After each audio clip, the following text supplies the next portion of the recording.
Nigeria's news update, March 3rd, 2025. Obasa reinstated as Lagos Speaker. Mudashiru Obasa has been reinstated as the Speaker of the Lagos State House of Assembly following the resignation of Mojisola Meranda during Monday's plenary session. Meranda, who had served as Speaker for 49 days, stepped down, leading to Obasa's nomination by lawmaker Noheem Adams, representing Etiosa 1.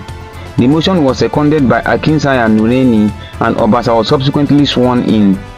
Obasa's reinstatement marks a significant shift in the Assembly's leadership, restoring the previous structure.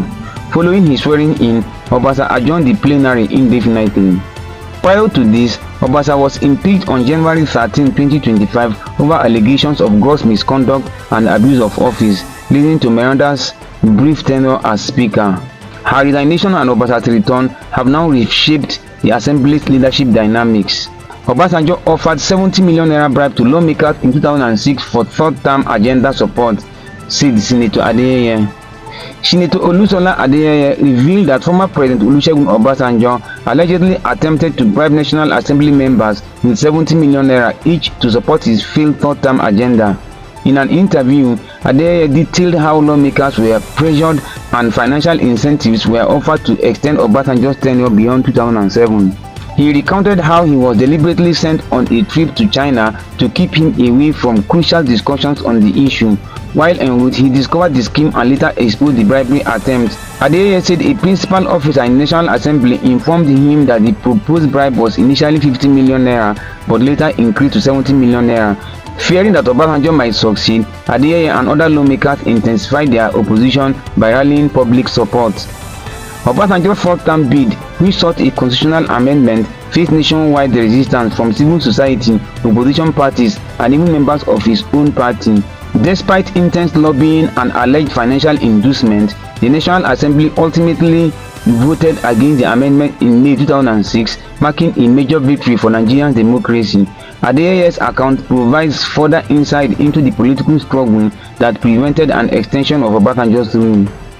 Katsina community and bandits hold public meeting, strike peace deal as kidnapped victims are freed. In the recent effort to restore peace in Katsina State Jibia local government area, community leaders and notorious bandits group convened a public meeting on February 28, 2025 at Kwari village. This initiative, facilitated by the Jibia People's Forum under the leadership of Alhaji Gidde Dahiru, aimed to address long-standing issues of violence and insecurity in the region. Key community figures including Alhaji Samaila Masara, chairman of the Jibia Business Association, and elder statesman Alhaji Haruna Thadadari participated in the discussions.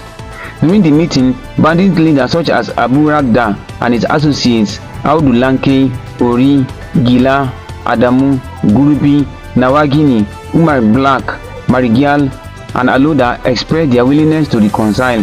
They surrendered 2 AK-47 rifles to the military as a gesture of their commitment to peace. Significantly, the bandits unconditionally released 10 abducted individuals who were promptly taken to a general hospital for medical evaluation. The repentant bandits also pledged to release more captives and vowed to cease attacks on communities within the local government area.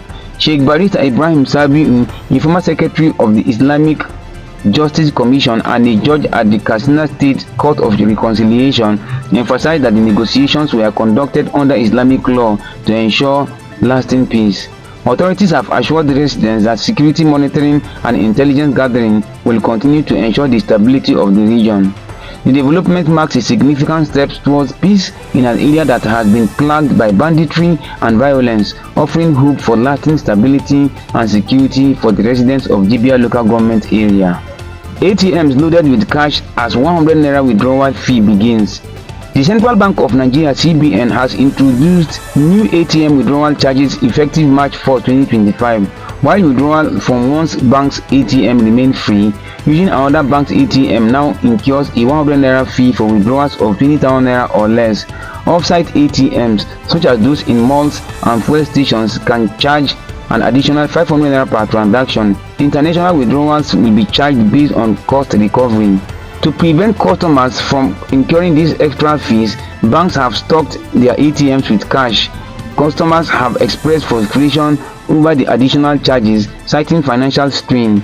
Many took to social media to criticize the policy, while fintech companies pointed out they do not benefit from the new charges. In response, the Trade Union Congress (TUC) and Socio-Economic Rights and Accountability Project (SERAP) have demanded an immediate suspension of the charges, calling them exploitative and economic hardship. SERAP has also urged President Bola Tinubu to intervene and halt the charges, pending a court ruling on the matter. To avoid the charges, CBN advises customers to use only their bank's ATMs or explore alternative payment channels like mobile banking and POS devices. 73% of Nigerian youth don't trust INEC report. A recent Citizen report revealed that 73% of Nigerian youths aged between 18 and 35 lack trust in the Independent National Electoral Commission (INEC) to conduct free, fair, and credible elections. This distrust has contributed to political disengagement, with 6 out of 10 individuals in the age group avoiding political activities due to misinformation both online and offline. Notably, 94% of respondents have encountered misinformation about political events, with 73.5% encountering disinformation campaigns on social media. Nothing works in this country. There is no security. There is no good hospitals. There is neither good roads. Nothing works. The educational system is in shambles. And for once, this trend of declining trust in INEC is not new. A 2023 Afrobarometer survey indicated that fewer than 1/4 of Nigerian citizens trust INEC, despite a majority believing in elections as the best method to choose their leaders. The erosion of trust in electoral institutions among Nigerian youth poses significant challenges to democratic participation and governance in the country. Ramadan shutting down schools on wise decision, parents tell northern governors. In recent developments, several northern Nigerian states, specifically Bauchi, Katsina, Kano, and Kebbi, have mandated the closure of all educational institutions encompassing both public and private schools from nursery to tertiary levels for the duration of the Ramadan fasting period. This decision, resulting in a 5-week hiatus from late February to early April 2025, has sparked significant opposition from various stakeholders. Parents' concerns. Many parents have voiced strong objection to these closures, labeling them as unwise and detrimental to their children's education. They argue that such an extended breaks disrupt academic progress, especially in a region already grappling with high rates of out-of-school children. Parents are concerned that their children will fall behind their peers in other parts of the country, potentially affecting their performance in national examination. CAN stance. The Christian Association of Nigeria (CAN) has expressed deep concern over the closure, describing them as counterproductive and a violation of student constitutional rights to education. CAN President Daniel Oko emphasized that while the association respects religious practices, the blanket closure of schools disrupts academic schedules and threatens the educational advancement of millions of students.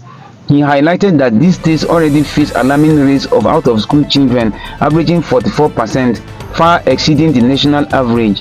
CAN also criticized the lack of broad consultation with stakeholders prior to making such decisions. NANS position. The National Association of Nigerian Students (NANS) has threatened to protest the school closures, arguing that extended breaks undermine academic progress and disrupt learning. NANS contends that such decisions unfairly disadvantage students in the affected states compared to their counterparts nationwide. Middle Belt Forum's view. The Middle Belt Forum (MBF) has condemned the closures, asserting that they are unjust to non-Muslim students and could lead to significant educational setbacks. The MBF emphasized that while Muslim students observe Ramadan, their counterparts elsewhere continue attending classes and preparing for national examinations, potentially widening educational disparities. Global practices. CAN and other critics have pointed out that in predominantly Muslim countries like Saudi Arabia and the United Arab Emirates, schools remain open during Ramadan with adjusted schedules to accommodate fasting students. They argue that Nigeria should adopt a similar approach to balance religious observance with educational continuity. Legal implications. CAN has warned that if inclusive solutions are not reached, it may pursue legal action to protect students' constitutional rights to education and freedom of conscience. The association calls for a dialogue involving religious leaders, educators, and parents to reassess the policy and ensure that the rights and educational needs of all students are considered. In summary, the decision to close schools during Ramadan in these northern states has ignited a multifaceted debate, with parents, religious associations, student bodies, and regional forums expressing concerns about its impact on education and equity. The situation underscores the need for policies that respect religious practices while safeguarding the educational rights and progress of all students. Follow for more. March 3rd, 2025.